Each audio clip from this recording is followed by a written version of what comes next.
et bienvenue sur Aqua and Flore et Universe pour les nouveaux. Alors aujourd'hui, nous allons parler de ce Juvel Rio 125. Il s'est mis à fuir, à peu près à ce niveau-là. Il s'est mis à fuir. Ça a coulé sur une prise, ça m'a disjoncté tout, la prise elle a pris feu, enfin bref.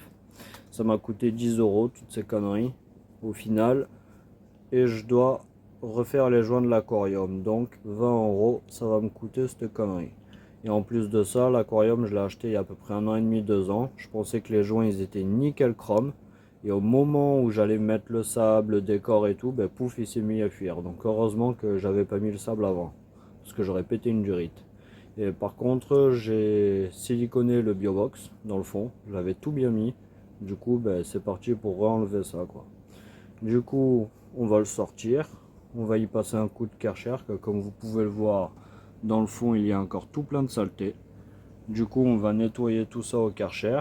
Après, on va enlever les petits joints en silicone, tout bien tout propre. On va mettre du scotch et on va resiliconer tout ça.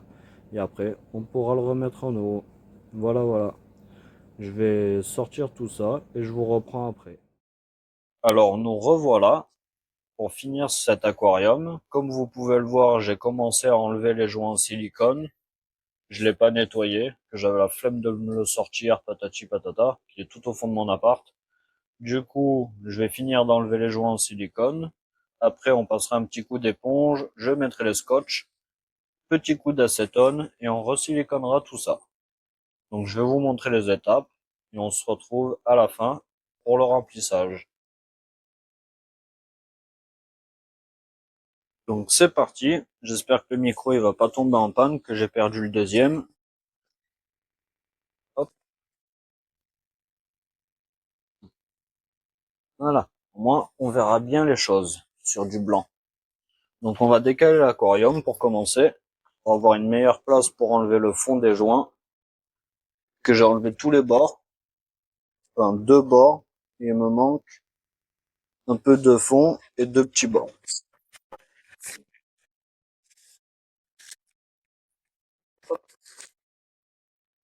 Voilà.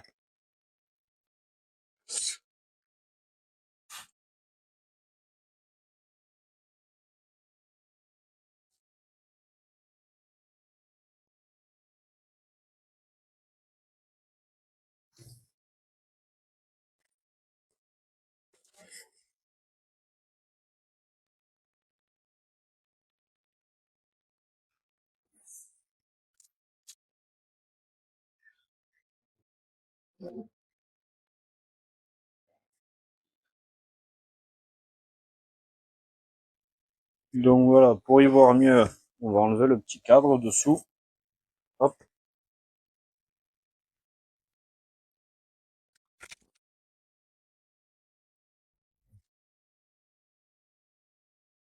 voilà.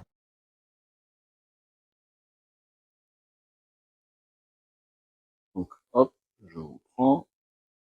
Et comme vous pouvez le voir, il reste un gros joint là-bas dans le fond. Tout le reste, j'ai quasiment tout retiré, à part ce petit coin-là et ce petit angle. Et les deux autres, ils sont faits nickel chrome.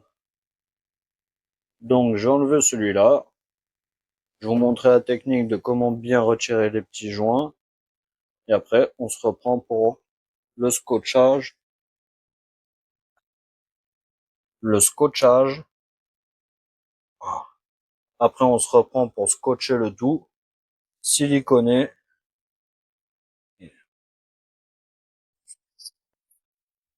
Donc nous voilà repartis pour enlever les silicones avec une meilleure prise de vue. Comme ça, vous verrez bien les choses. Donc c'est parti.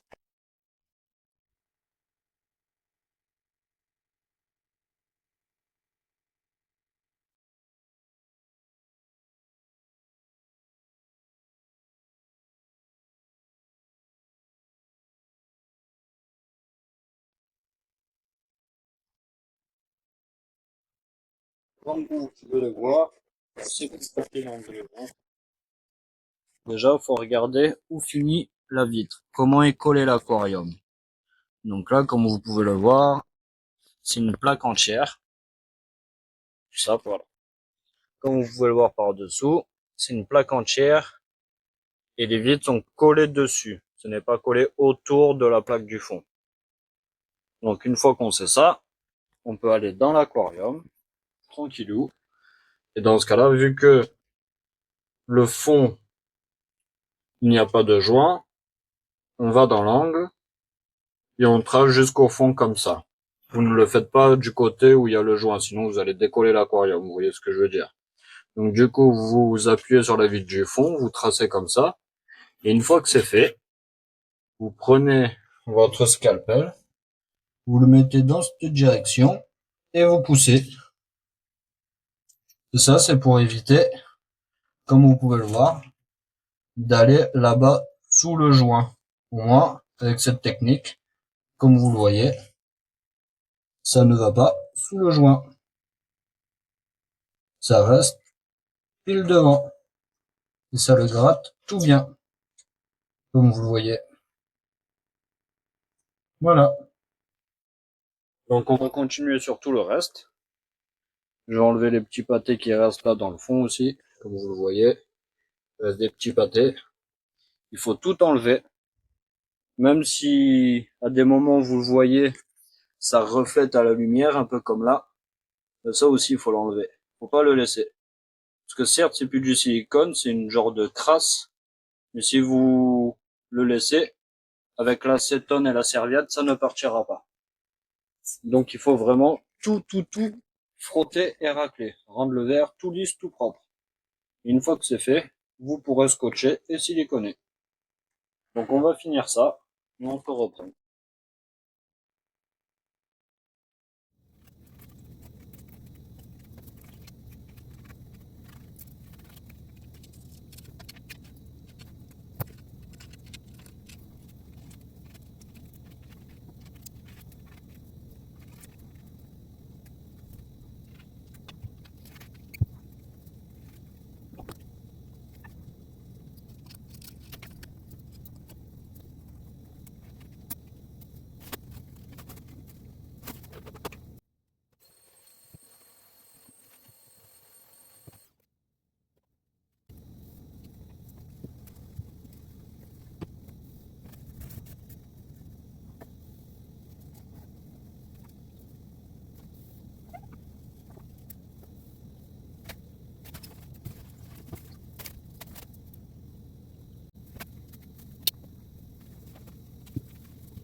Donc là c'est parti, on va scotcher avec du scotch de peinture pour limiter les silicones. Et je vais m'aider de la petite raclette pour éviter de trop faire serrer.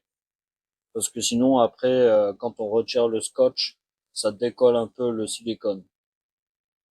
Donc vaut mieux le faire plus large qu'autre chose. Et après rattraper avec un coup de scalpel à la limite, si on est maniaque à mort. Donc du coup, je vais mettre de ma petite raclette et on va aller scotcher tout ça.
Alors nous revoilà, une fois que tout est scotché.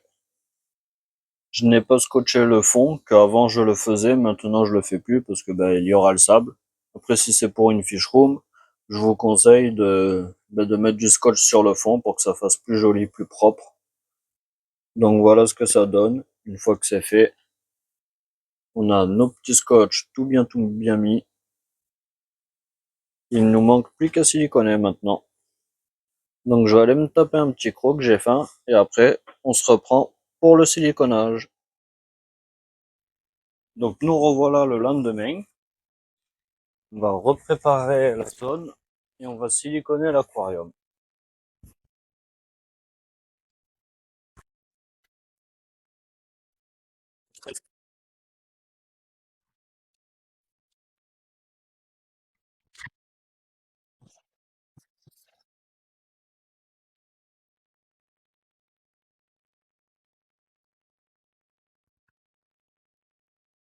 Donc du coup, on va s'occuper de cette bonbonne en silicone qu'elle a séché sur le bout.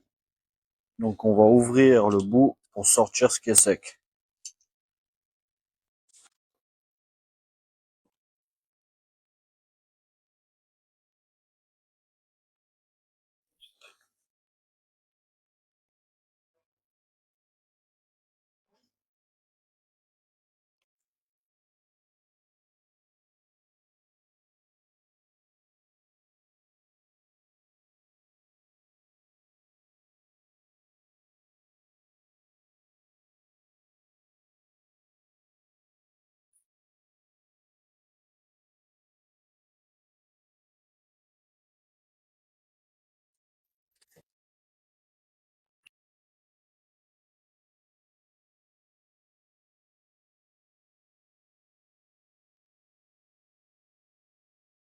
Hop,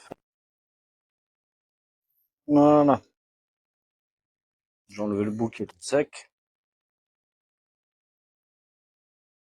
Oh, ça pue. Oh, mon papier d'acétone. Bref, du coup, ah oui, on va rescotcher avant de appuyer. Peut-être faire des conneries.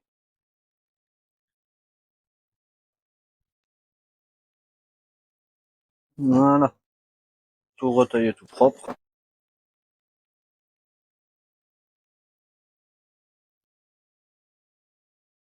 Et voilà, ça remarche. Nickel.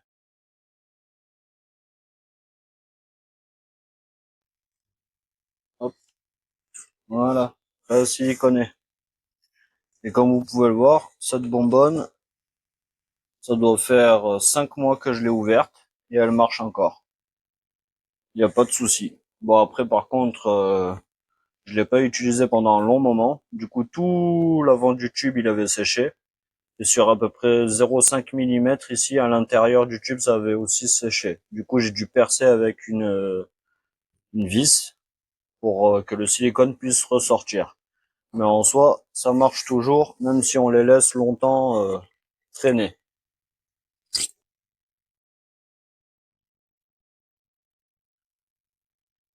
Après, par exemple, j'ai un silicone le translucide. Celui-là, ça fait 3 mois que je l'ai ouvert. Et vu que je l'utilise régulièrement, il y a juste le petit embout qui sèche, comme là maintenant que j'ai enlevé là. Il y a juste le petit embout qui sèche. Du coup, si on l'utilise régulièrement, elle ne sèche pas. Donc en soi, on peut les utiliser pendant des années. Et celle-là, je sais plus de quand elle date. Je vais vous dire ça de suite. Vous allez rigoler. Alors, ah bah non, c'est marqué là la date. Voilà, de 2019. Ça veut dire que le machin, il a 6 ans. Enfin, il était périmé en 2019. Ça veut dire que ça fait 6 ans qu'il est périmé, il marche toujours. Tant qu'il colle, tout va bien. Hop. Donc on remet un petit coup d'acétone avant de coller. Toujours.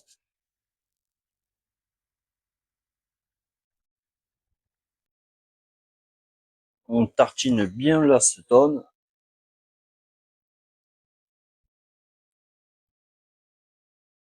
Un petit coup d'aspirateur pour les poussières, comme toujours.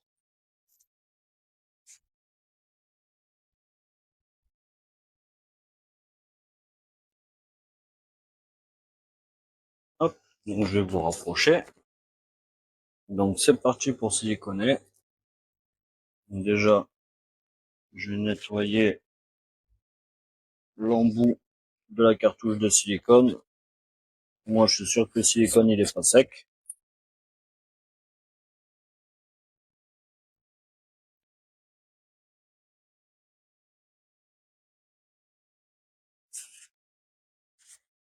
Voilà.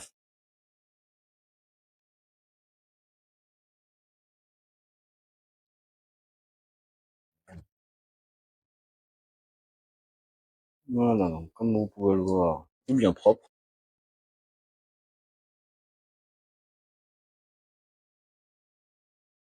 Donc c'est parti pour siliconer.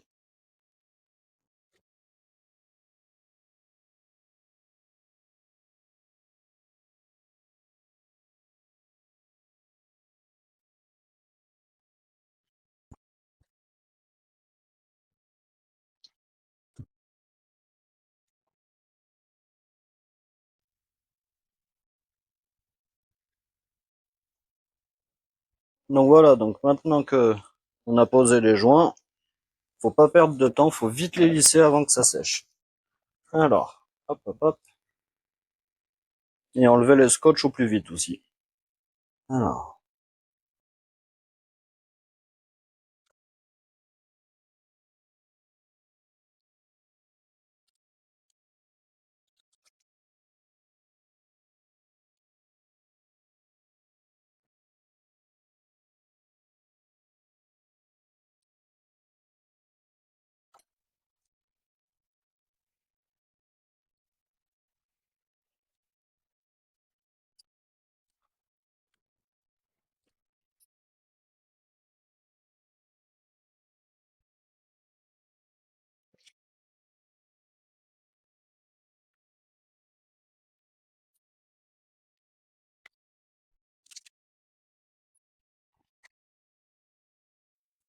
alors voilà ce que ça donne une fois fait pour les joints. Ah, voilà, là on y voit quelque chose. Donc voilà ce que ça donne. En mode tout beau tout propre. Ils ont été bien lissés nickel. Bon, les petits angles, je m'en fiche un peu, vu qu'en soi, il y aura le sable. Et comme vous le voyez, ceux du côté, ils sont nickel. À part lui en haut, qui est un peu bifurqué à cause du scotch. Après, ça ne craint pas, c'est tout en haut. C'est pas ça qui fera fuir l'aquarium. Vu que j'ai fait un joint d'épaisseur de 10 mm au lieu de 8. Par contre, sur le bas, je l'ai fait en 8 mm. Que ben, j'avais pas mis assez de silicone. Donc bon, après c'est pas grave. C'est un petit 125 litres. C'est pas la mort. Mais comme vous le voyez, les joints ils sont tout beaux, tout nickel. Bon, à part en bas vu que j'ai pas mis de scotch. Mais en soi, c'est pas un souci. Donc voilà, on se reprend une fois que je vais le remplir et le mettre en eau. Et on verra si tout se passe bien. Nous revoilà 2 semaines après. Comme vous pouvez le voir, l'aquarium ne fuit pas. Il est tout beau, tout propre. Comme vous pouvez le voir ici, aucune fuite comparé à avant. Donc là, il me reste plus que le BioBox à recoller dans le foam et ça sera fini. Enfin, après ça, je vais le faire en off parce que ben, pas besoin de le voir. C'est rien de bien compliqué. 3 points de colle et on recolle. Donc voilà, ça sera tout pour cette fois-ci. Et voilà comment on répare un petit aquarium. Et si vous voulez voir d'autres vidéos de ce genre et ne pas rater le reste, pensez à vous abonner et mettez un petit like si vous avez aimé. Je vous souhaite une bonne semaine à tous et on se dit à la semaine prochaine.